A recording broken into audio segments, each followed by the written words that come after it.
Hi everyone, and welcome back to another week of Ainslee Hooper Chats with. This week I have with me Leanne Watson. Leanne Watson has the blog Leanne's Real Life. So hi Leanne, thank you for coming onto the podcast, and just let people know, just introduce yourself and let people know a little bit more about you. Hi Ainslee, thanks for having me on board. I am pretty well just your regular mum of now 3 adult children, wife, and just pretty ordinary and normal sort of person. And I got an adult onset neuromuscular disease, Limb-Girdle Muscular Dystrophy. And that's what I have. And I got diagnosed at 42, and the symptoms sort of started rearing their head from then on, really, or like even probably earlier. And then sort of about 6 years ago is when I started going into, had got my first manual wheelchair. Now I'm in between manual and power chair permanently. So with assisted hoist transfers from one to another, so no self transfers. So it's been a period of progressive disability, I guess, or inability or immobility for the last 13, 14 years. And in that time, obviously, there's been a lot of reflection, a lot of changes made structurally and in every way with the way we live our life, my husband and I, and that's meant moving. My husband's always sort of been the main breadwinner, and worked away a lot and that sort of thing. So there was a lot of changes being made for him now to be working from home for the last few years. We've chosen that this has happened to us. So he, as much as I really struggle with the word carer, but as much as we have always cared for each other, we've made the decision that that he's kind of my primary carer. So I do have support workers that help me during the day, but he's my primary carer. And so in the meantime, I've sort of had to reassess what I'm going to do. I was bookkeeping before. I can still do a little bit for our business because I can do it remotely. And now I do it for a great company, Accessible Accommodation, which is something else I can talk about. I'd love to, because it's just such an exciting new kind of initiative. It really is. It's great. Anyway, in the meantime, I thought, well, I always liked writing, so well, there's a lot to all this. I don't know how much you want me to say in the intro. Keep going.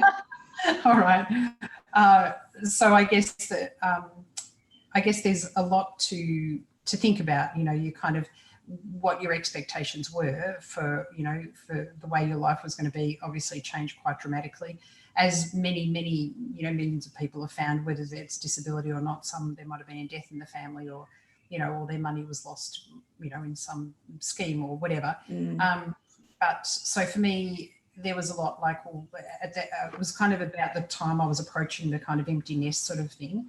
I always knew I wanted to do, there was always something in me in my 30s kind of thing, especially, that I wanted to do something more. So I then, when I kind of had started accepting that things were changing for me as far as limb-girdle muscular dystrophy goes, I thought, I do enjoy reading and that sort of thing, and I am a very strong advocate for, or a strong believer in the fact that stories really can change people's lives and really can build bridges and really can help other people understand and empathise, even if they can't fully empathise, because that's not a natural inclination for a lot of people, but at least they can understand what other people are going through.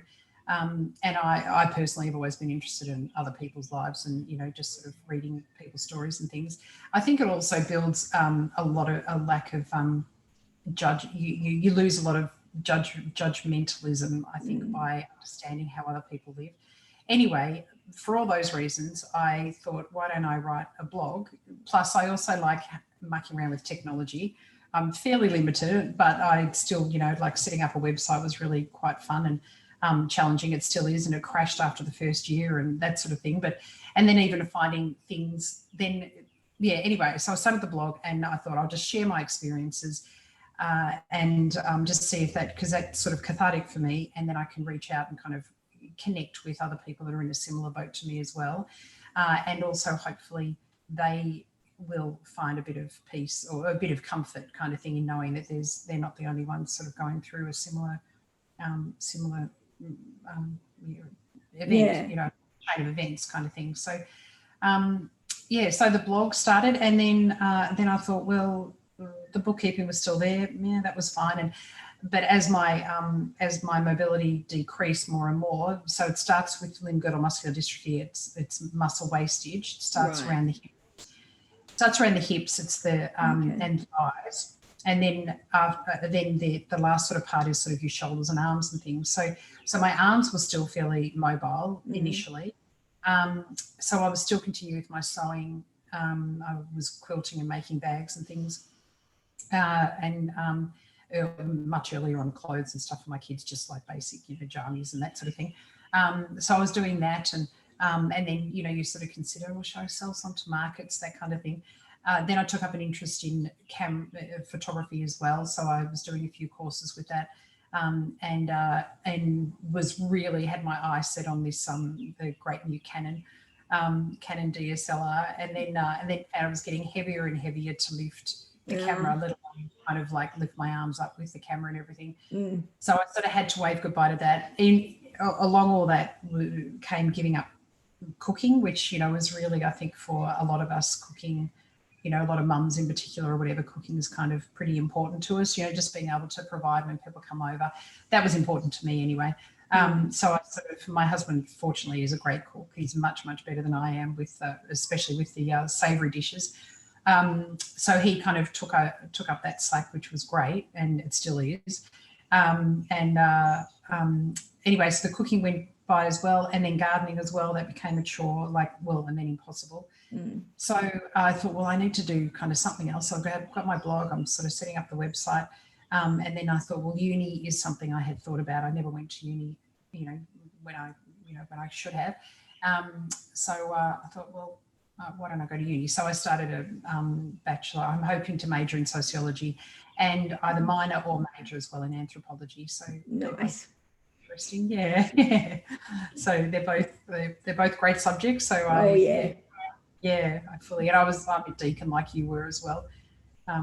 So you would have done some sociology units, I imagine. I did one actually. I think I did one sociology. Yeah, it was only one. It was to do with methods in social research. So that's the only one that I did. Yeah. So that was interesting. Yeah. Very interesting and hard. Yeah. Yeah. I did that. It was actually very it was much more that subject was much more grueling than I expected it to be for a sociology subject. But, it was tricky. I find all the sociology subjects a little bit tricky. Yeah, a little bit more in depth or something, but that one in particular, because you really have to, when it comes to research, you really have to know your shiz.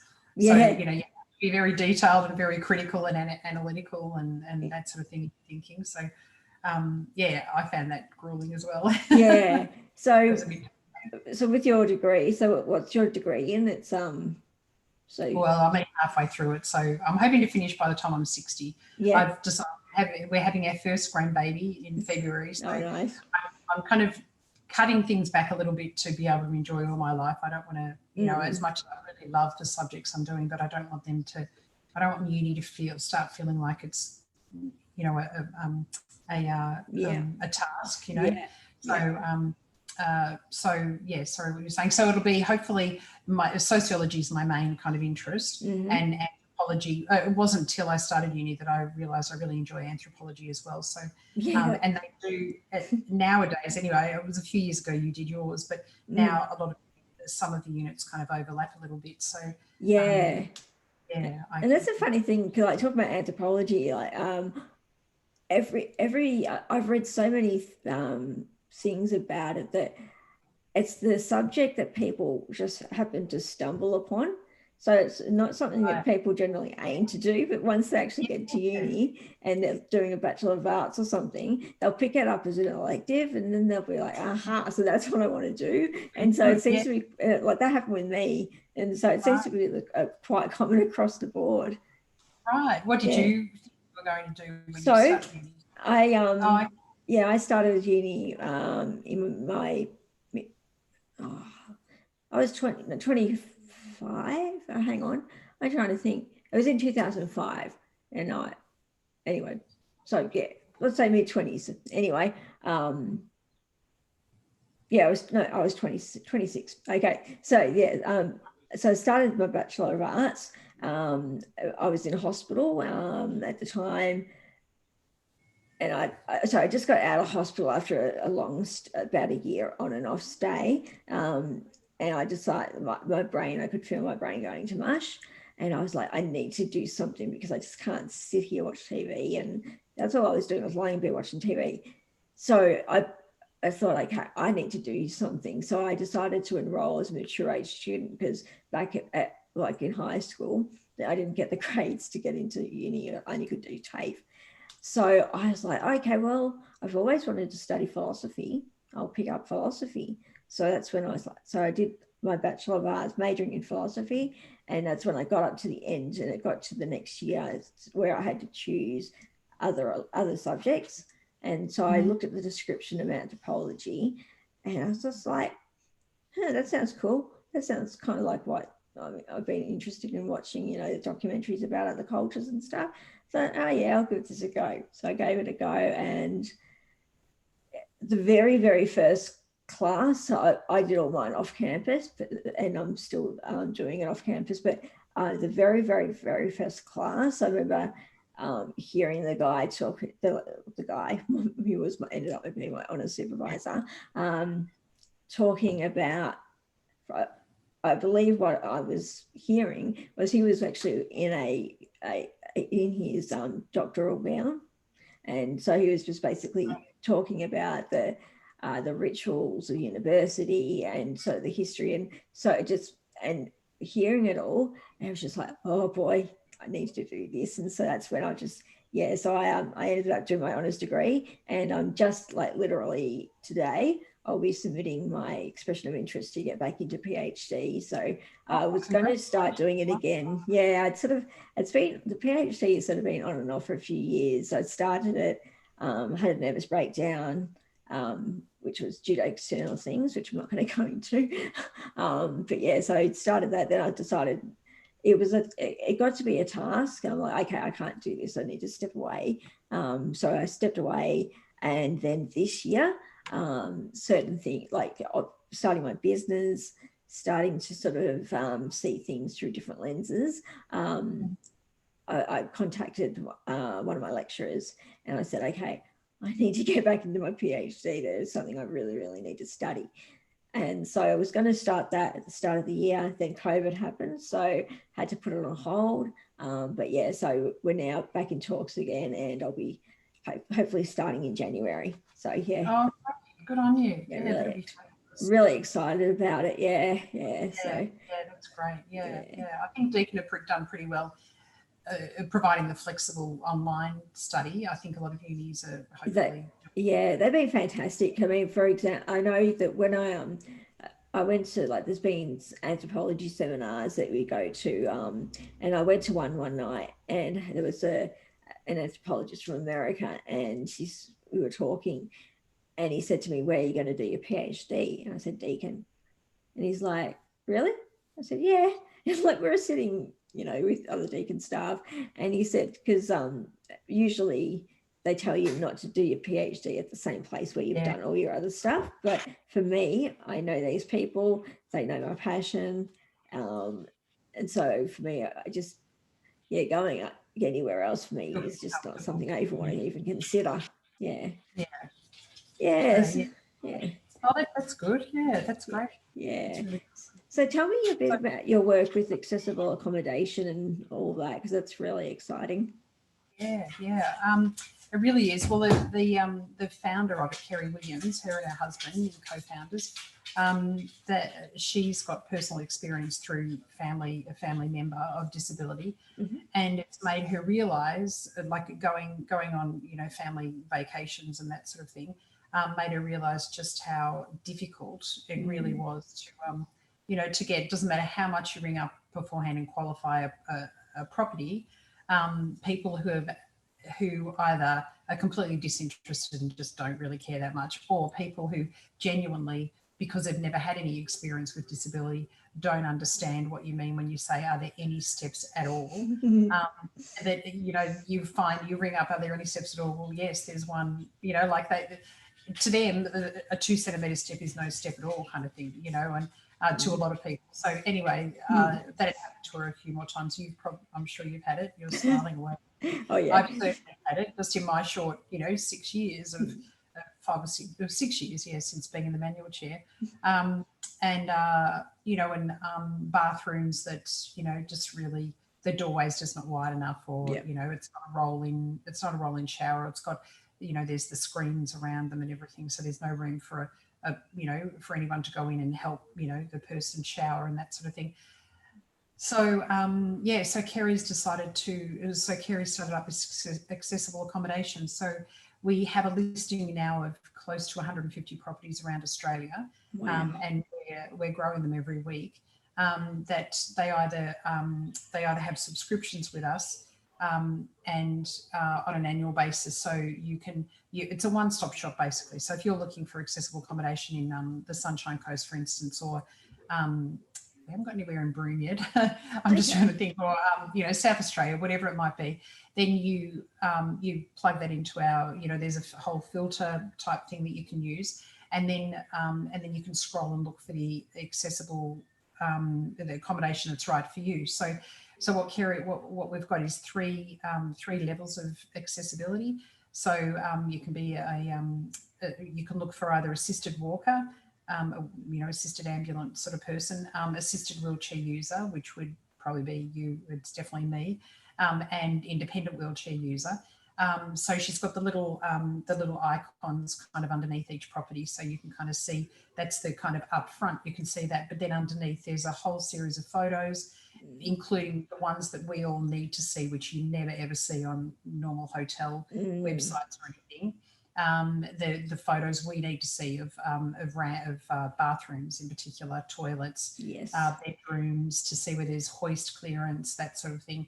And then underneath there's 51 frequently asked questions and the answers to them. So once again, the hoist clearance, room around the bed for equipment, the actual width of the doorway rather than it's wide or it's not wide. Is there a lift? How wide is the lift up to the room? Because sometimes you need to hire equipment and, you need to have the opening there. All sorts of questions, and then including where is the kind of local place to hire accessibility equipment from. So it's pretty well your one-stop shop. So you can kind of look at that and go, wow, this has got everything I need. And then some of the properties you can book directly through accessible accommodation and see the availability and pricing online and just book it online straight through. Others, you do the inquiry straight to the operator. It depends on how they've chosen to set up with us. Other than that, we're always available Kerry and I are always available for inquiries and to assist people. So it's just so needed, and so many people, we're getting so many great stories. So from people who are just so happy to, there was one sort of urgent accommodation required for a lady who needed to go and visit a sick family member, a very sick family member, in one of the major towns. And she, with all the stress going on with everything else and trying to, look after her dog as well, get, someone to look after the dog and lots of other bits and pieces, she sort of didn't want to be Googling, because it can take hours, as you know, to find accommodation. So she found us and just left it to us. So we found her, a place. So, it's that kind of thing that really, Kerry's just so clever. And I'd been thinking about it since before since I've had to start asking those questions. But her skill set is such that she was able to, she's got that entrepreneurial bent kind of thing that she sort of get it up, off the ground basically. And so it's been fun. It's great. I really love working for them. So I, help with the bookkeeping and the inquiries and bits and pieces. So I really love it. That's great. That's amazing. Like, I mean, I remember when I first came across it, and I'm just like, I was are you serious that this actually exists? Because of the Yeah. fact that, like, because of the whole being used to not not going anywhere, because it was just all too bloody hard. Like, You're right. oh my Yeah. God. Like, so yeah, to have this, I'm like, oh, actually the idea that maybe I'd go away was like, so haven't used it yet, but like, yeah, I love the fact that it's actually there, and I love the fact that it's actually somebody who's got the experience, or like the, you know, like knows somebody, so they can actually see to themselves what the hell's been going on. Like, I know, like my partner and I, we went up to Melbourne for like one night, no, maybe, I don't know, a few years ago. Yeah, and that, I can't tell you how many hotels I rang and said, so okay, I said, okay, so you say that you've got disability access. Can you tell me what's accessible at your rooms? And they're like, oh, what do you need? And it's like, oh, great, okay. You know, so then they'd be like, oh, well, the rooms are such and such, like, you know, the measurements. And I'm like, okay, great.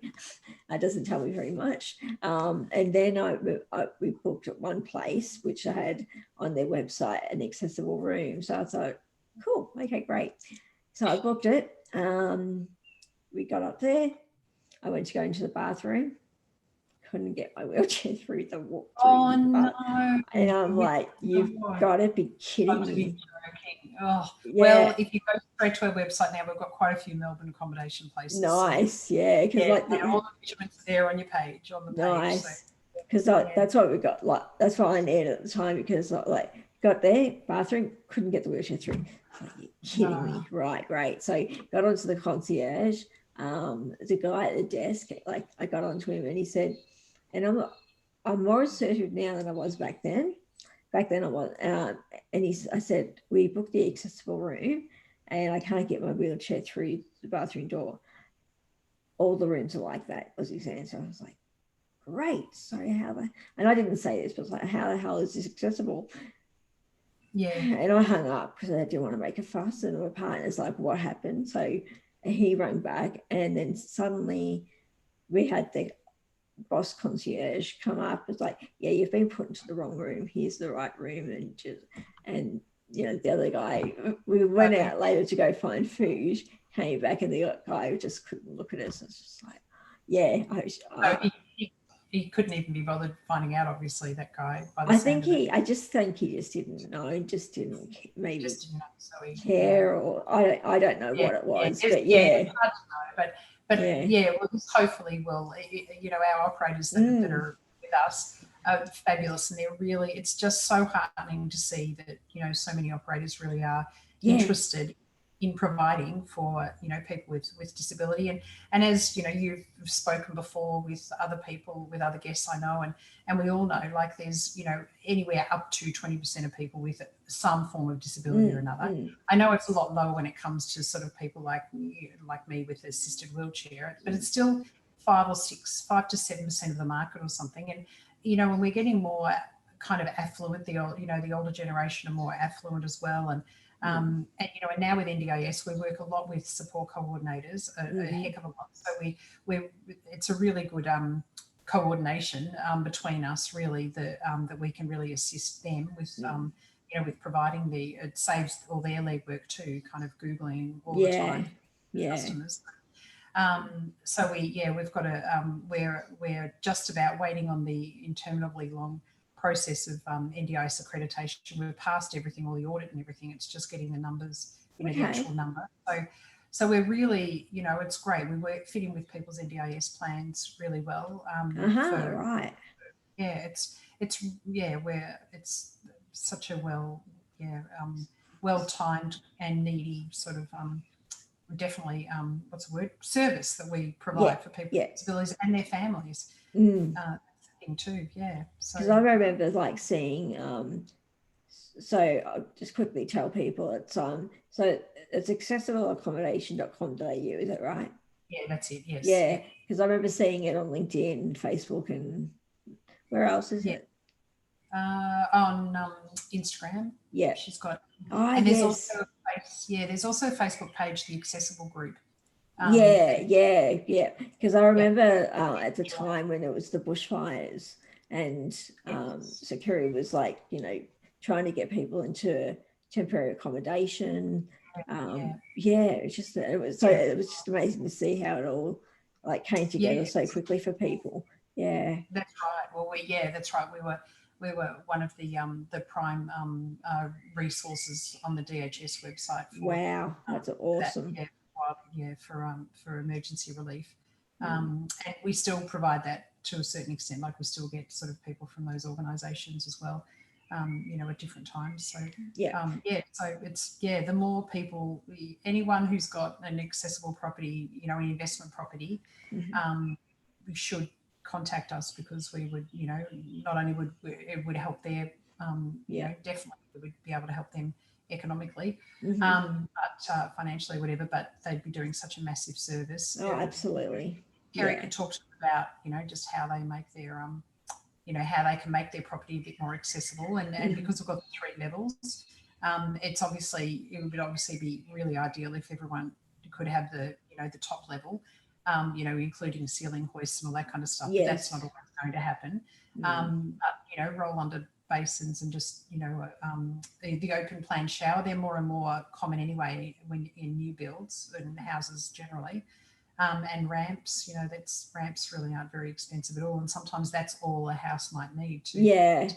It is so funny when you talk about accessibility, and people go, oh, it's going to be too expensive, and then it's like, well, actually not really. Like, Yeah, even I was saying to my guest last week, we were talking about uh, a bad situation that I had, and like the situation was I was suggesting a $10,000 hospital bed, and I'm like, nah, it's not coming into my house. And in the end, I just got a $400 bed from a bed shop, and that actually right. they modified that. So it's Yeah, like, just that people are just not used to thinking outside the box, and that's right, exactly. You need or to make just sure. don't realize how cheap it can Yeah, actually be. Yeah. that's Yeah. right. Yeah, that's right. So it's up to us to. I'm assuming you're the same. I'm self-managed on NDIS, and it's up to us to, Mm.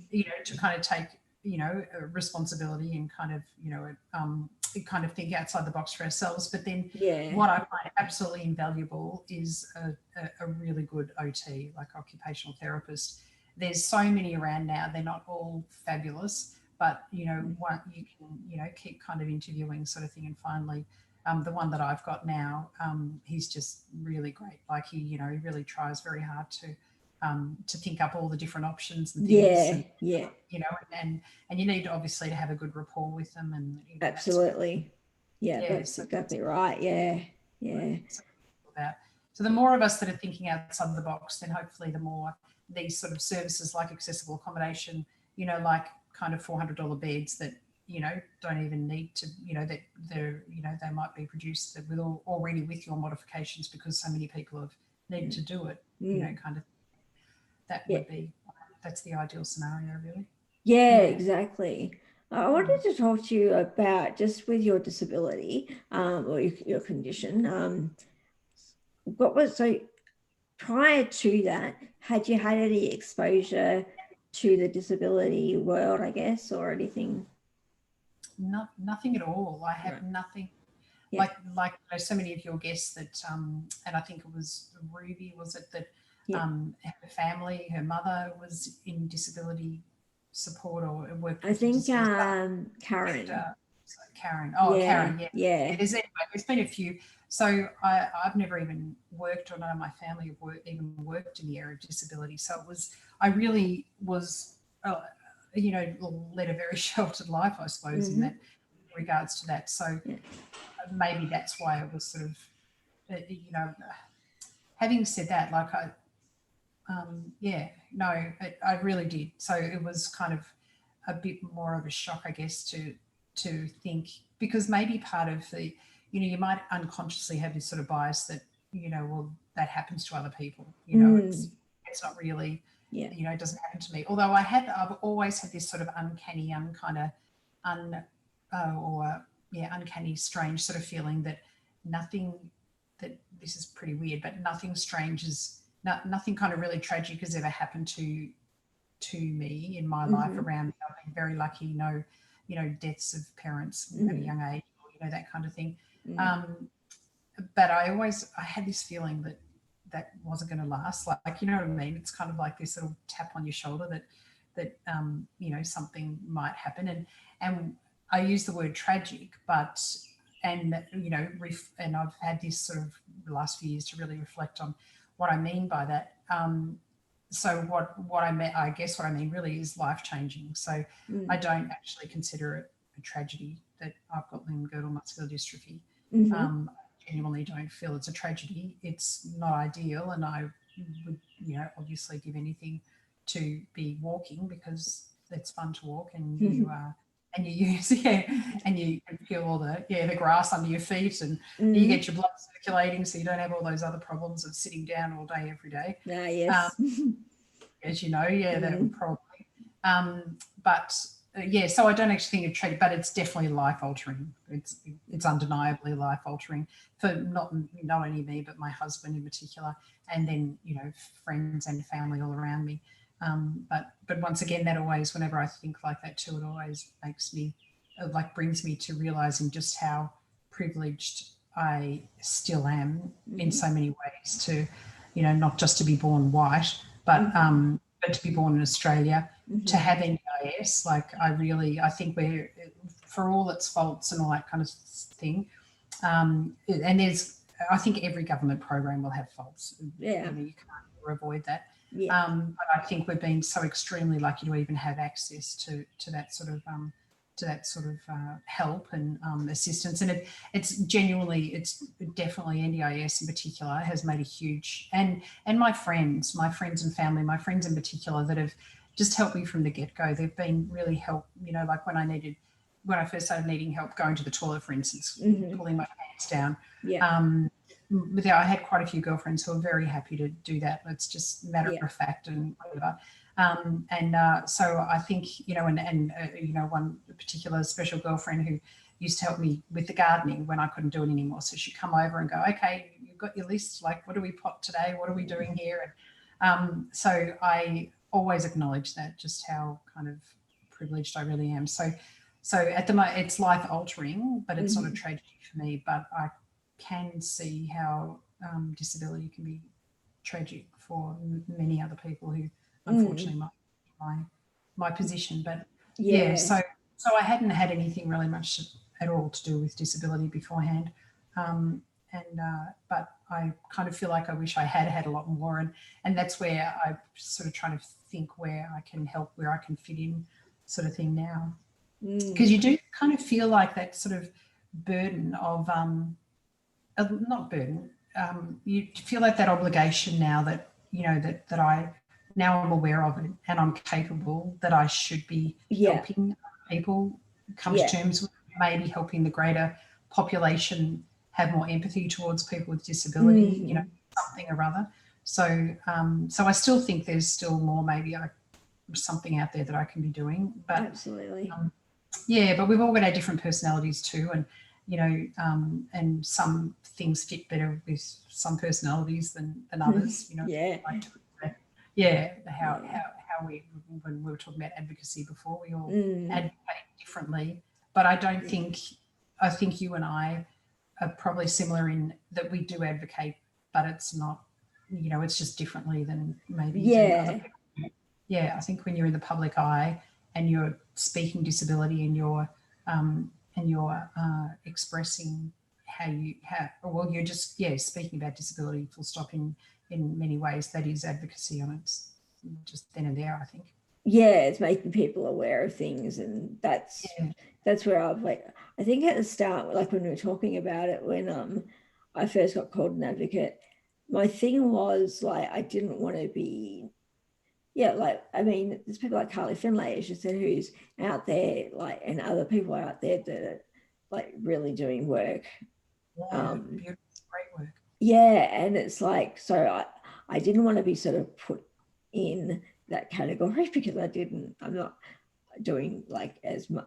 I don't feel like I'm doing as much as they are, because obviously they've got such a large platform, but then I realized, I am, but it's just we're all doing it, and it's all in Yeah. and there's a good book that I've just been made aware of recently. It's called The Power of Us, and so it's like, you know, everybody doing their own thing, how it just adds up, and yeah, so it's sort of like weaves all together. So Yeah. yeah, Yeah. yeah, All our little bits. Yeah. That's what yeah. I think. So with your blog, just tell us a bit about that and sort of what you post on there. And because I've read it a bit, and it's just really interesting. I love reading other people's stuff and getting perspectives. It is good, isn't it? It's interesting. Um, well, I've been pretty slack on it the last year, probably since I've been, or a bit more, since I've been doing uh, since I've started study. Mm-hmm. And now that I've started work as well, it's kind of, you know, increased my workload with now accessible accommodation. Mm. Yeah, I haven't been doing as much, but it started off as I wanted to raise awareness of limb-girdle muscular dystrophy in particular. So, because it's such a rare disease, muscular dystrophy is much less known. Muscular dystrophy as an umbrella is known, probably still not quite as well known as maybe MND or MS now, but limb-girdle muscular dystrophy is just one of many muscular dystrophies under that umbrella. And in limb-girdle muscular dystrophy, there's over 20 now, over 30 actually, 30 types of causes or subtypes Oh of wow, okay. so my subtype is unknown at the moment. I've done all the, you know, the testing and things, and they've got to a point where they don't know what type. But so I sort of wanted to raise awareness that there's another thing too called LGMD, and just what it does, you know, and just to make people, and that kind of evolved from being about LGMD to then being about my experience with LGMD, then being about my experiences with a disability, full stop, and then being about what I've learnt from my then my networking, I guess, with Instagram and talking to people, going to, you know, joining, you know, the Bowen Women with Disabilities Hub, that sort of thing. Although, yeah, I really want to get back into that. I haven't done it Yeah, very often this year either. yeah, I've been slack too. With Yeah, things, yeah. But then it evolved more into kind of me really thinking about things, as you just said. It's challenged my way of thinking, and it's really challenged and changed my way of thinking and my viewpoints on so many things that you just don't realise you just didn't that I didn't really think about, you know, before. So I don't know whether that, you know, obviously a lot of it's to do with my disability and you know the area that I'm in now, but I think a lot of it's also to do with the proliferation of or the saturation of social media, Instagram and Twitter and Facebook and that sort of thing, so that everybody is a lot more vocal on it now. So you kind of see posts coming up, or, you know, about lots of different things that, you know, 10 years ago I wouldn't have had much to do with, because I was reading paper and reading novels, you know what I mean? Like, not sort yeah, of, yeah. sort of Like so much. I find interest, like for me, like you mentioned Wheelchair Rapunzel earlier, who's a famous blogger, Yeah, and she's is it muscular dystrophy that atrophy? I think she's got spinal muscular atrophy, which apparently, I think, I might be a little bit wrong, Yeah, but that's the same as Shane Burkor as well from the US. That I don't know whether you follow him as well. no, I haven't heard. He's married, or he's engaged now to Hannah. Oh no, they got married. I think they got married a couple of months ago. Anyway, they're a young couple and they're lovely. But he's done incredible amounts of work, and now together they do incredible amounts of work for raising money and awareness for spinal muscular atrophy. But it is, I'm pretty sure that's also under the umbrella of MD. Yeah, So because I yeah, was some of the stuff that like she posted, and then like I sort of started to see other people post was about like disability in America, and like the whole discrimination against people with disabilities. Like I'm very surprised. Like I was shocked to see just how much discrimination there is. Like there's the thing about people with disabilities not being able to get married, because if they get married, then they'll lose their benefits. So there was that. Yeah, and there's just like all these other things. And that's probably state by state too, because I think those sort of rules, I think, are designated state by state. Yeah, and then like, obviously with Trump like being discriminatory against people with disabilities, like I can't find. I saw something on LinkedIn the other day where he signed an executive order as one of his last final kicks once he was out of office, and it was to do with people with disabilities. So yeah, you just feel lucky as hell to live in Australia when you see stuff like that. It'll be something discriminatory. Well, I mean, our current, well, anyway, we shouldn't get into politics, should we? But I don't think our current government is very far behind. No. That whole, I don't. Yeah. I mean, if we can't look after if our government can't look after their mums, their mothers and fathers, they're aged, then, how are they going to look after, another who's disabled, per child? Yeah. So, or mother or father. So, and I mean, it's totally, and I mean, we need to get into politics, like with our discussions, because like the COVID thing, like there was no plan. People with disabilities, they weren't like, we're not in the plans, we weren't included. So at the start of the COVID stuff, it's just like, no idea what's going to happen with your services because, well, we haven't been told. And it's like, it was just like, finally, if it's funny. It's like, I have these moments where it's like, finally you start to feel disabled because well, that's true, actually. You're right. Yeah. But that's when that really then goes to the definition of ableism and and disableism as well, like the two terms where you don't you really do. I felt that with different things. I can't even remember now what the last one was, but all of a sudden you go, oh, I am disabled because someone's just told me I can't do this, or this thing has stopped me from doing this, or whatever. Yes. That's right, and that's not good. That's not good for you. Your confidence, for your everything. And the thing is as well, I mean, and that's the thing, like, now that we're getting away from the medical model of disability, we're talking about the social model of disability, and it's those things. And so, yes, we have, yes, we have disabilities, like our conditions and whatever, but it's the, and I keep repeating this again and again, but it's the things that stop us doing things, like not our bodies stopping us, but those, like for you, like with the accommodation and all that kind of stuff, that's the stuff that's disabling. Like, that's right. And there's so much that, like, it's great what's being done with accessible accommodation. These kind of things, the more and more things we have out there, the less disability we have, basically.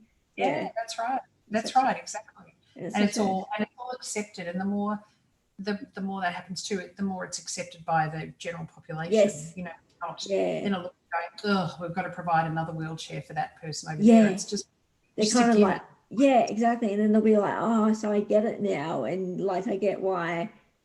I get that you people aren't, like us people aren't a burden. It's actually quite easy to accommodate for us. Right. So I was wanting to ask every guest, I get them to have a list of 10 things that like people should know about disability, and so I really want to hear what your 10 are. Oh, 10. Wow, that's a lot. Well, what have you got? Some don't have 10, some have more than 10. So, All right. Okay. Well, shame is a big one. I feel like, and I accepted this it took me a little while, I suppose, but they're just, shame is something that a lot of people with disability feel, especially when they start losing control of their, of your more personal kind of, where you can't kind of control or, look after yourself in the more personal aspects. Mm-hmm. There's a lot of shame to do with that. And there's also shame in, I think also, once upon a time you were kind of fit and healthy enough or whatever to, to go and swim at the pool with all your friends or whatever, and now you can't, you've got to sit on the beach or whatever because there's no, you're not around maybe a beach chair or whatever it might be. So that's one thing I want people to know about disability, that don't ever project shame on that person that's got a disability. And for those who have a disability, don't feel shame.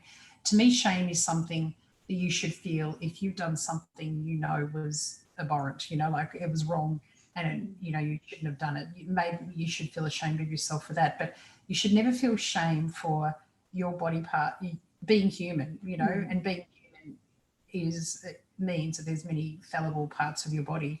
In fact, all the parts of your body can be potentially fallible, and they can happen anytime too. So that's one takeout, I think. Also, that let your children ask questions. That's a bit contentious, and I know that's kind of, there's a few people that have, people in the disability sector that have their different ways of kind of thinking about that. But I actually really think I'm like this with most things anyway. I think disclosure in almost every way is a good thing, just to be open to people. And be matter of fact, and that way it takes away stigma, it takes away that feeling of shame, it takes away embarrassment, all that kind of thing. So if you're like even adults sort of, well, not really actually, just an adult coming up just out of curiosity, what's wrong with you, it definitely makes you want to say, well, what's wrong with you? Yes. Although you already know that, like they've got no filter and they're rude. But children, that's when, when they're young, that's when they need to know stuff. And, I don't think there's anything wrong with them looking at me and then me, instead of the parent saying, don't stare, I can say, hello, how are you? And then if the kid wants to ask me, what's going on, then I'm happy to tell them. I think it's good, it makes it more normal. It normalises disability, I think. And what was the other thing? I did write a couple. We talked about before activism, well, more advocacy, I guess, rather than activism, can be done in many small ways. So I think, we've covered that. And I really agree with that it can be done in small ways. And I do recognise, after reading Carly Finlay and even Tricia Maloney, I think has mentioned it too, that and lots of people, that lots of people in the limelight, that they're then expected to give advice. And you said it too, that you're expected then to continue giving advice on accessibility and disability and inclusiveness and whatever else for free. Where no one else, no other sector gets to consult or get people expect other people to get paid for their consultations. And so that's pretty rude, but advocacy can be done. You can be an advocate, and you can still, and you don't have to be you can just be an advocate by living your life just quietly, and getting, having your friends and family help you, doing all that sort of thing. And I think that alone is just advocating. You're kind of leading your life. You're being a leader in your own life, and you're advocating for yourself in the way you want to live your life with the help of your friends and family. You don't have to go on Twitter and Instagram and that sort of thing to be a disability advocate. And, and the more people see you in the street, at restaurants, that kind of thing, that's just a quiet little advocacy thing as well, I think. Yeah. It's normal. Once again, it's normalising disability by you kind of being in the community. The other thing I would like people to know is to be an ally, and that's kind of a new thing that's come up in the last year or so, that different people sort of mentioned that I've really been thinking about too. That it's really important that we all need allies in life, disability or not, and allies are there to be your sort of safeguard, to be able to help you with things, to bounce off things, and so an ally, a disability ally, is even more important. It could be just that friend that just sees that your glass of champagne's empty, for instance, and rather than you have to ask her to fill up, fill you up, then then she'll just go, oh, I want another glass, and do it for you. So you don't continuously have to ask, because that's another thing about disability. You kind of feel pretty awful having to ask. You do feel burdensome having to ask, and so it is nice when people just sort of take the initiative and kind of see that it's needed. I also understand that sometimes people don't enjoy. There's situations where taking the initiative and just doing something for someone with disability is not the right thing. But I think just a quick question: would you like your glass filled up? Would you, like me to turn you around so you can see, what's going on? If you're in a wheelchair, you can't move yourself around. That sort of thing. I think being an ally is very important. Don't forget the carers. And as I said before, I don't really love the word carer, simply because I feel like in some ways it kind of infantilises the person with a disability, that they need I feel like it, I don't know, it just doesn't sit well. And on the other hand, we all care for each other. Like your best friend cares for you the way you care for her. Your partner, my husband, whatever. We all care for each other anyway. Yeah. But don't forget those support people that really do put in. They have sacrificed, even if they're completely happy with everything. It must take its toll. It has to take its toll to a certain extent. So we really, us as disabled people, sort of have to recognise that and, step back when we can, or try and relieve them by getting, another support, now with NDIS kind of thing, another support worker in, or just to think, just to be aware, or to, to comment, to let them know that, they can go and get, go and talk to someone if they need it, counselling, whatever, if they need it, to sort of try and free up time for them if they need it, give them an afternoon off. That they may feel like that they don't deserve, or that they don't need, or, that they shouldn't have. That's the thing too. A lot of carers, support people for people with disability, they feel like they shouldn't. They feel guilty if they take time for themselves, because their person with a disability can't take time out of having the disability. So I really feel like carers need to look after themselves. We need to recognise carers as people with disability, but people without disability need to recognise carers themselves, and maybe help. Those the friends of them can sort of help provide that afternoon off by, someone saying, well, so and so will look after or be there for your partner if you come out with me and go to the pub, or whatever it might be. So we can't forget about carers. And there's a lot of carers that are younger, the younger age. There's quite a few. I can't remember now. I meant to look at the stats before I started talking to you. There's a huge amount of carers that are school age, caring for their parents. Yeah, there really is. So, for schools to be aware of that kind of thing, when the kids kind of stumble in without having breakfast, and and whatever in the mornings, and Carers Australia is great for, and all the the different carers groups in the states, for giving advice and ideas and support and that sort of thing to carers. They've got what is it? I think I've kind of talked about most of the other things really that I wanted to, but that was that was sort of the main things, I think. But wow, like thinking of the children.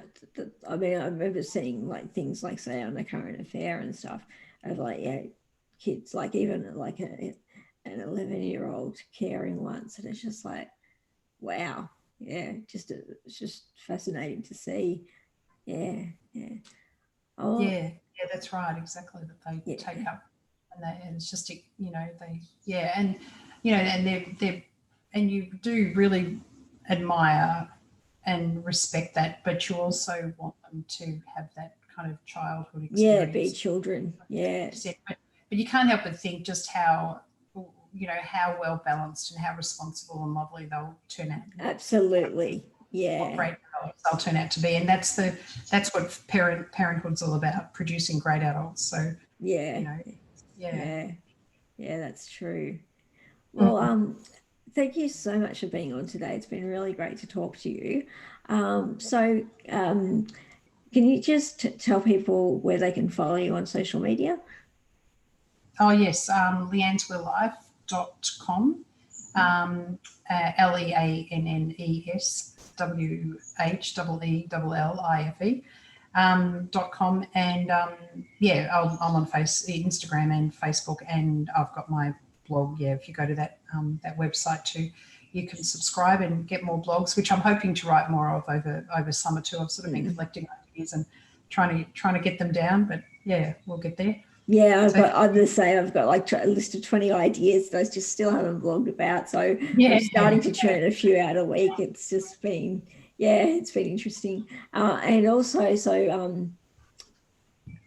accessible accommodation. Is that on your website? Have you linked that on your website as well? Yes, I have. It's on the front page of my website. Awesome.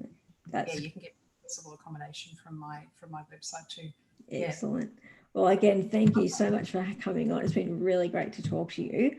So what kind of big things have you got coming up at the moment? I'm still really enjoying the accessible accommodation. So nothing really big except being grandma in February for the first time. So nice. That's huge. Yeah, that's pretty big. And awesome. The fact that we just got to see our children from Melbourne last weekend, that was pretty huge. How long's it been? We got to get to it because we're in regional Victoria, like here in Geelong, on the Ballerine. We got to see them in between the two lockdowns, the two Melbourne lockdowns, all the kids in Melbourne. So we went to Otways to Countrywide Cottages, which is accessible and pet friendly. Oh, wow. It's gorgeous. Been there twice now. We got to see them then. So that was in June. So it's still been a few months, but not as long as some other people. I still haven't seen my mum. Haven't seen her for 8 months now. So wow. My mother-in-law. So so that's good. So just looking forward to continuing writing. And family time, and see what else sort of pops up, kind of thing. Interesting times. Well, thank you again, and thank you everybody for listening in and watching today on YouTube. If you have any questions for either myself or Leanne, just leave them in the comments, or you can jump onto Leanne's website and follow her and go from there. So thank you again, and we'll see you next week.